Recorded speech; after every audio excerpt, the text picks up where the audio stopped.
Hey, how are you guys doing today?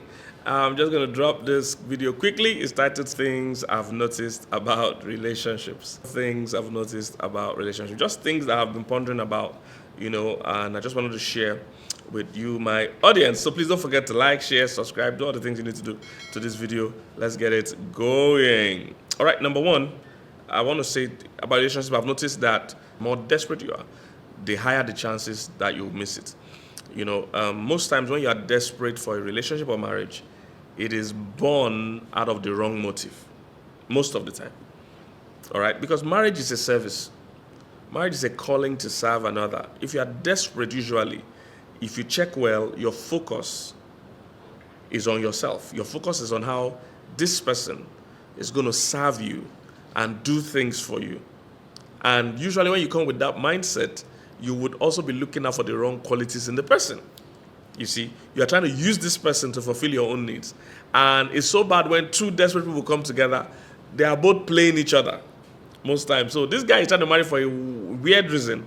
The woman is trying to marry the guy for a weird reason. And by the time both of them end up together, they end up frustrating each other because they married for the wrong reasons. Maybe the man wanted documents, wanted papers to stay abroad, wanted a rich woman, or wanted to marry this woman because of how sexy she is.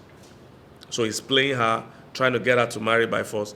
This woman too is saying, look, time is going, I need to marry. I just need somebody that will agree to marry me no matter what. When you always come with that desperation, all right, when you always come with that desperation, there's a higher chance that you're going to marry the wrong person and marry for the wrong reason. All right? So tune out that desperation. Let God work on your heart. Marriage, it's good to desire marriage. However, it's not good to be desperate for marriage. I'll say that again. It's good to desire marriage, but it's not good to be desperate for marriage. If you are ever at a phase where you feel if someone leaves your life or someone rejects your offer to marry them or whatever, that your life is finished, then something is wrong. You must always approach life and marriage from a full perspective, not an empty perspective. The Bible said to someone that is full, he hates honey, he loathes honey, he's tired of honey. It said, but to the hungry man, every bitter thing is sweet. When you come to love, desperate and hungry, the worst kind of guys and women will still look attractive to you because your motive is wrong. And the thing you need to realize that when you cross the line of getting married, it's like a veil is removed from your eyes, and you see what you're in, and most times you can't live with it. I can't count how many times I've seen a man or a woman get married, and 1 or 2 months after I'll be like, how did I arrive here? Because you were blinded by desperation. All right? Marriage is such a long-term thing. In fact, it's a lifetime thing. It's not something you should enter with desperation and enter in a hurry. All right? So that's number one. Number two, second thing I want to talk about is that no one is unlucky with love. No one is unlucky with love. I meet too many people that say, oh, I'm tired of this relationship thing. I'm tired of the marriage. I see that a lot. And some of these people, when I check them or when I talk with them, I found that they are making the same mistakes back to back. Somebody said, doing the same things and expecting a different result is the definition of insanity. I'll say that again. Doing the same things and expecting a different result is the definition of insanity. You can't keep breaking the procedure of relationships and expect a good outcome. There is a proper procedure for it. Nobody's unlucky with love. There's a posture to have. There's a procedure to take to arrive at a fulfilled marriage. So let's stop making marriage look like luck. Let's stop making it look like a gamble. There's a right way to go about relationships. You have to learn that right way. Don't trust your feelings. You see, stay with the facts. Don't trust your feelings. Many people trust their feelings. I talk to guys or ladies all the time. They fall in love first before they check the person out. No. There's a right procedure. Now, you might be attracted to someone. Please train yourself not to conclude on the attraction. There's nothing wrong with being attracted to someone. That happens to all of us. You might meet somebody, oh, this person is so nice. I mean, oh, this is my wife I'm waiting for. This is husband I'm waiting for. But have enough presence of mind to still follow your real checklist. By checklist, I don't mean their shape or things like that. I mean their character. All right? So, hey, are we friends? Check. Go through the normal process of, are we friends? Let's talk. Let's hang out a bit. Let's just be friends. Let's just talk. Let me just find out what life is about for you, in spite of how you feel. The thing about your feelings is that you can't trust them. They can be high today and low tomorrow. And when you enter a bad relationship, oh man, I can't tell you the kind of things I hear, what husbands and wives are dealing with when they have married the wrong person. I can't tell you. They're so bad. Some people are living in pain, in so much pain. And when you trace it, you find that it's traceable to them ignoring the red flags, ignoring the right processes. That takes us to point number 3. What are the processes of a godly or a good relationship? Process is start from friendship. All right? Before the emotions flow, before the attractions flow, before the sexual attraction or whatever it is, before all those things, build friendship. Okay? It is during friendship. And this friendship, you're not in a hurry. You're not giving yourself stringent timelines that, oh, by my next month I will be married. No. Leave all those things. Your emotions will want to do this. Don't get me wrong. What I'm trying to teach you to do is to go against how you feel. Talk to this person. Just talk. What do you want out of life? What are your views about life? What excites you about life? All right? Give it time. Give some time to this thing before you jump into commitment. What many people do is that they commit first, then they check the person out later. No. Check the person out first to know if you ever need to commit. There's some people that if you really spend time with them, you will not bother to commit. Next point. I think this generation needs to watch their sexual mindset. And they have grown with the mindset that my sexuality is not going to affect my marriage. That's a big lie. That's a big lie. It's one of the biggest lies ever. So most young people think it doesn't matter how many people I'm sleeping with now that I'm single. It doesn't matter what I'm doing now that I'm single. Once I meet the right one, we're going to have happily ever after. Let me tell you, number one, if you're living anyhow now, there's a very slim chance you will meet the right person. And secondly, even if you meet the right person, there's a slim chance you will be the right person for that right person. I don't know if you get what I'm saying. If you don't care how your single life is going, if you are indulging in casual sex, if you're indulging in, you are living just anyhow you like, there's a slim chance you will find the right person. Listen to me carefully. And there's also a slim chance, even if you find the right person, there's a slim chance you will be the right person for that right person. And I'll break it down to you. If you're living anyhow now, you are coaching yourself. Every time God teaches us how to live, He's not saying it because it will hurt Him per se.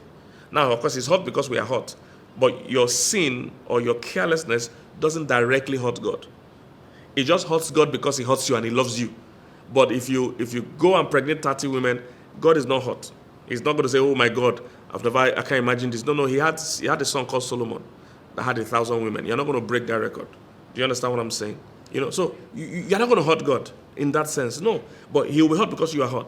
But you see, if you actually do have 30 women or pregnant for your whatever, you have trained your mind. Your brain is like a computer. Your brain is being trained. This is the same thing that is bad with pornography and all those other things. When you train your brain to gain pleasure, people that are into this thing know what they call it pathways. When you train your brain to achieve pleasure through a pathway, it's difficult for you to get pleasure again through another pathway. You have to go through a whole lot of detraining or unlearning to relearn. This is why many families are not happy today, because they've lived anyhow, so they can't even find someone else attractive. They are used to variety. They are used to buffet. If you have been eating buffet all your life, trust me, you're going to find it hard to eat a la carte. You're going to find it hard to eat one meal. You're used to buffet, there's a variety. So this is what is going on with young people. There's a carelessness and a casualness of their lives. So by the time they're even looking for the one, it's difficult to find the one. And even when they find the one, they can't stay attached to the one. They just can't. The guys in particular are highly demotivated because sex affects a man's productivity, affects a man's motivation to get married or to settle down or to look for a woman. The way God designed it, part of what makes a man even find a woman attractive is because of his sexual needs. That's why he goes after a woman. largely, okay? It's part of the testosterone. This is what makes him want it. He wants to move. He wants to make effort. If he's continuously having casual sex, and if you have read the Bible in 1 Samuel, there's a story of a guy called Amnon that was in love with a woman and he slept with her. The moment he slept with her, they say he hated her. He couldn't stand her. Most men that have slept with women know that after a man ejaculates, he doesn't want to have anything to do with you at the time. So a lot of young men are too demotivated because they are hitting that sexual peak, either by masturbation, either by pornography, or by having illicit relationships. So marriage is no more an attraction. What is an attraction for them is sexual peak, not marriage. Because the thing that they put inside marriage for them, they're able to access. It's like being able to get your certificate without going to school. Picture that you can be a doctor without going to school. Nobody will go to school. If you just try it, you'll see. If you can actually graduate without going to school, nobody will desire to go to and spend 4 years in the school. So, too many people are demotivated, both girls and boys, because they're all getting what they want outside of marriage. Marriage doesn't look attractive. It looks like too much work because we're able to get it outside. It's the same thing that happens to people that do fraud for a living. When you do fraud for a living, you will never be able to do an honest day's work again until you die, because you're used to making millions without going to work. It's going to be difficult to go and spend 30 days in an office to get a fraction of what you will get in 30 minutes by pressing the computer. It's not going to happen. All right, so let's watch the casualness of how we are living as young people. And lastly, I've been sharing many things. The last point I'll mention for this episode is that I've discovered in every relationship or marriage, there's a good person and a bad person. There's a good person and a bad person. And most times, the relationship depends more on the bad person than on the good person. What do I mean? The survival of that relationship depends more on the bad. And now, this doesn't happen all the time, but it happens a lot of the time. There's a good person that really is just a good person. You know, they're kind, they're caring, they are the ones sacrificing. Then there's this other person that seems to be more a recipient of this relationship. This bad person is not sacrificing as much, not giving as much. He's the one that has the mindset that he can walk out at any time. He's one that likes to quarrel, likes to fight. The marriage depends more on this bad person. Because if this bad person continues to be bad, this marriage will be in a very bad state. So this bad person needs to also become a good person, where they actually match their partner's energy and become kind to, become tolerant to, and begin to actually try to give their best. All right? Stop being that person that is the problem. All right? Stop being that person that is the one where everybody's complaining about in the relationship. Start to be the one that is bringing something in, contributing, and helping. So, and if you're the good person, please, if you're not married yet, look for someone that matches, or at least almost matches, the commitment you are bringing to a relationship. When I was going to get married, I knew what I wanted. I knew that I couldn't meddle with someone that was not going to bring the same energy. I wanted a great marriage, and I was going to do my best, and I wanted somebody that would also do their best. Not somebody that would do like I'm doing them a favor. I see a lot of people engage with people like that. They are treating you like you're an option. They're treating you like they're doing you a favor, and you want to die. You want to beg. You want it to work by all means. No. You that person has shown you how important or unimportant you are. I think you need to believe them. All right? And love yourself. Love yourself a bit more. All right? So these are just a few of thoughts of mine. I hope it blessed you. Please don't forget to like, share, subscribe, and see you in the next video.